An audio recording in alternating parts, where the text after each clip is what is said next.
જય શ્રી કૃષ્ણ। મિત્રો, આજનો દિવ્ય ગીતા સંવાદ શ્રીમદ ભગવદ ગીતા અધ્યાય 10 વિભૂતિ યોગ શ્લોક નંબર 21।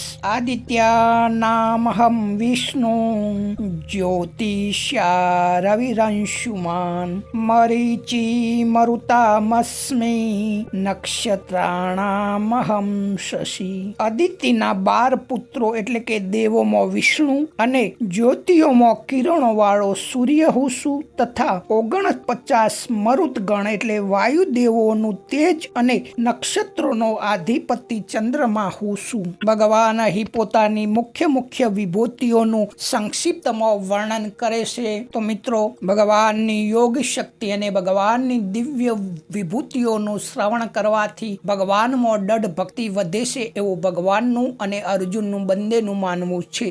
હરિઓમ શ્રી કૃષ્ણમ વંદે જગદગુરુ। મારા વાલા ગીતા જ્ઞાન ગંગાના ગીતા સત્સંગમાં પધારેલા સર્વ ગીતા પ્રેમી ભક્તોનું હું હાર્દિક સ્વાગત કરું। કેમ છો? મજામાં ને? સૌને મારા જય શ્રી કૃષ્ણ, જય માતાજી, રાધે રાધે। મિત્રો, ભગવાન શ્રી કૃષ્ણના શ્રીમુખથી નીકળેલી દિવ્ય ગીતા જ્ઞાન ગંગા રૂપી વાણી સરળ ગુજરાતી ભાષામાં 1 થી 18 અધ્યાય અને 1 થી 700 શ્લોકોનો ક્રમ સત્સંગ આપના સુધી પહોંચાડવાનો નમ્ર પ્રયાસ મારો છે। તો જોતા રહો અને ગમે તો જોડાતા રહો ગીતા સત્સંગમાં। બોલીએ કૃષ્ણ કનૈયા લાલ કી જય। ગીતા ગ્રંથની જય, સનાતન ધર્મની જય।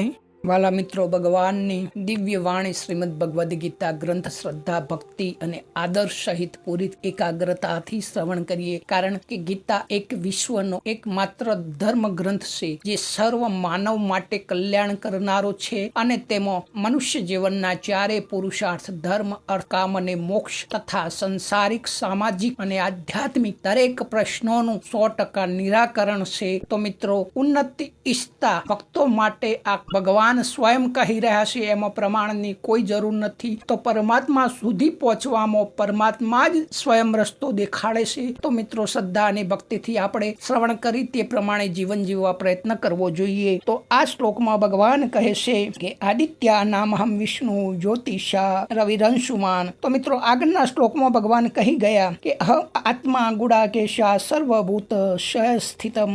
તો હું સર્વ પ્રાણીઓના હૃદયમાં રહેલો સૌનો આત્મા છું અને સર્વ પ્રાણીઓના આદિ, મધ્ય અને અંત એટલે કે સ્થિતિ, ઉત્પત્તિ અને લય પણ હું જ છું। તો મિત્રો, સર્વ કઈ ભગવાન જ છે એવું કહેવા માંગે છે। તો પણ વિશેષ જો ભગવાનના દર્શન થાય છે તો ભગવાન સંક્ષિપ્તમાં અર્જુનના પ્રશ્નના જવાબ રૂપે મુખ્ય વિભૂતિઓને સંક્ષિપ્તમાં કહેવાનો પ્રયત્ન કરે છે। તો આ શ્લોકમાં ભગવાન કહે છે કે અદિતિના 12 પુત્રો એટલે કે દેવોમાં વિષ્ણુ હું છું। તો મિત્રો, અદિતિ અને દિતિ એ બંને માતાઓથી જ દેવતાઓ અને દાનવોની ઉત્પત્તિ થઈ છે। દિતિથી દાનવો અને અદિતિથી દેવો ઉત્પન્ન થયા છે। તો અદિતિના પુત્રો જે દેવતાઓ ગણાય છે એમાં મુખ્ય વિષ્ણુ ભગવાન। વિષ્ણુ અર્થાત વામન રૂપ મુખ્ય છે અને ભગવાનને જ વામન રૂપે અવતાર લઈને દૈત્યોની સંપત્તિને દાન રૂપે લીધી। જે બલિરાજાનો આપણને પ્રસંગ યાદ છે કે બલિરાજાને 3.5 ડગલામાં પૃથ્વી વામન ભગવાને લીધી છે। તો અદિતિના 12 પુત્રો દેવતાઓને આપી દીધી। તો જ્યોતિષામ રવિ રંશુમાન અર્થાત ચંદ્રમા, નક્ષત્ર,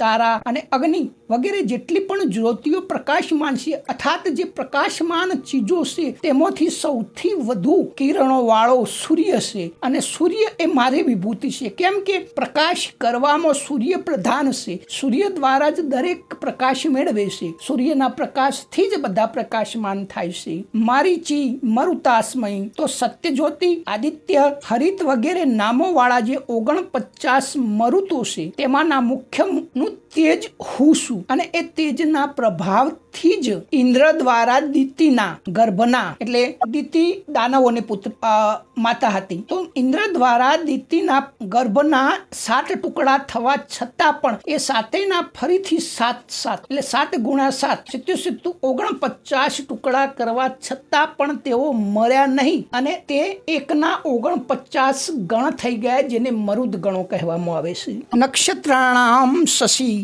અર્થાત અશ્વિની, ભરણી, કૃતજ્ઞા વગેરે. મિત્રો 27 નક્ષત્રો આપણને ખબર છે, તો એ બધા 27 નક્ષત્રોનો અધિપતિ ચંદ્રમા હોય છે, જે ચંદ્રમા હું છું એવું ભગવાન કહે છે. આમ આ વિભૂતિઓમાં જે વિશેષતા, મહાનતા છે, પ્રભાવ છે, તે વાસ્તવમાં ભગવાનનો જ છે, તો વિભૂતિ પણ ભગવાનની જ થઈ. તો મિત્રો આ પ્રકરણમાં જે વિભૂતિઓનું વર્ણન આવ્યું છે તેમને ભગવાને વિભૂતિ રૂપથી જ કહ્યું છે, અવતાર રૂપથી નહીં. કારણ કે અદિતિના પુત્રોમાં વામન હું છું, શસ્ત્રધારીઓમાં રામ હું છું, ઋષિવંશીઓમાં વાસુદેવ હું છું, પાંડવોમાં અર્જુન હું છું વગેરે વગેરે થી અહીં પ્રસંગ ફક્ત વિભૂતિનો છે. એટલા માટે ફક્ત સમસ્ત દેવતાઓમાં વામન રૂપે જ પોતાને પ્રગટ કર્યા છે. તો મિત્રો આપ ગીતા સત્સંગને સંપૂર્ણ 1 થી 18 અધ્યાય અને 1 થી 700 શ્લોક સુધી ક્રમશઃ સરળ ગુજરાતી ભાષામાં એવો ને એવો જોવા